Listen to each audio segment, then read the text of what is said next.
அனைவருக்கும் வணக்கம். நம்ம டெய்லியும் prelims and mains point of 5 questions current அஃபேர்ஸ்ல இருந்து பார்க்குறோம். இன்னைக்கு என்ன கொஸ்டின்ஸ் இருக்கு அப்படின்னு சொல்லி பார்ப்போம். First one, the chief election commissioner can be removed from office in the same manner and on the same grounds as a judge of the supreme court of India.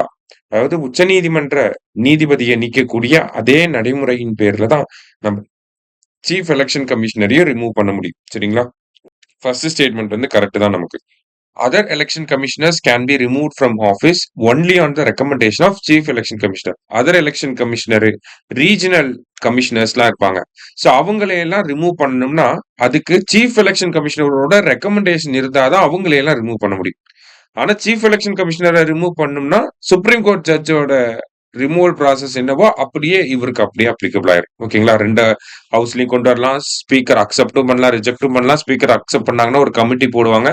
அந்த கமிட்டி என்கொயரி பண்ணி இவர் கில்ட்டிங்கிறத prove பண்ணிட்டாங்கன்னா அதுக்கப்புறமா special மெஜாரிட்டியில pass பண்ணி remove பண்ணுவாங்க. சரியா? Right. அடுத்தது, chief election commissioner does not hold his office till the pleasure of the president. ஏன்னா அவரை ரிமூவ் பண்ண முடியும். அதனால பிளஷர் ஆஃப் த பிரசிடென்ட் வரைக்கும் அவரால் என்ன பண்ண முடியாது? பதவி வகிக்க முடியாது. சரிங்களா? The Constitution has not debarred the retiring election commissioners from any further appointment by the government. ஓகேங்களா? அதாவது என்ன சொல்றாங்கன்னா they are eligible for reappointment அப்படிங்கறத இப்படியும் கொடுக்கலாம். ஓகேங்களா? The Constitution has not debarred the retiring election commissioners from any further appointment by the government அப்படின்னு சொல்லி. ஓகே, அவங்கள வந்து மத்த அப்பாயின்மெண்ட்டுக்கு வந்து தடை பண்ணல, டிபார் பண்ணல. அப்ப means they are eligible for reappointment அப்படிங்கிறது. சரியா? போத் கரெக்ட் அப்படிங்கிறது கரெக்ட் ஆன்சர். அடுத்தது, Niryat national import export record for yearly analysis of trade அப்படிங்கிற இந்த ரிப்போர்ட் ரிலீஸ் பண்றது யாருன்னா ministry of commerce and industry. சரியா? இந்த ரிப்போர்ட்டை கூட கொடுத்துட்டு இதோட ஃபுல் ஃபார்ம் கேட்கலாம். So national import export record for yearly analysis of trade அப்படிங்கிற இது ஃபுல் ஃபார்ம் பார்த்து வச்சுக்கோங்க. யார் ரிலீஸ் பண்றாங்கன்னா ministry of commerce and industry தான்.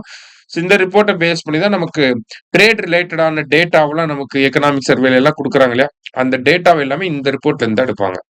அடுத்தது, the National Productivity Council of India is an autonomous body functioning under administrative control of which union ministry அப்படின்னு சொல்லி கேட்டிருக்காங்க. ஸோ நேஷனல் ப்ரொடக்டிவிட்டி கவுன்சில் எந்த மினிஸ்ட்ரிக்கு கீழே வருது அப்படின்னா மினிஸ்ட்ரி ஆஃப் காமர்ஸ் அண்ட் இண்டஸ்ட்ரிக்கு கீழே தான் வருது. சரியா? லாஸ்டா, வேர்ல்டு மெட்ராலஜிக்கல் டே எப்பன்னா மார்ச் 23, உலக வானிலை தினம் அப்படிங்கிறது மார்ச் 23ஆம் தேதி. ஸோ இன்னைக்கு 5 கொஸ்டின்ஸ் பார்த்துருக்கோம். தேங்க்யூ.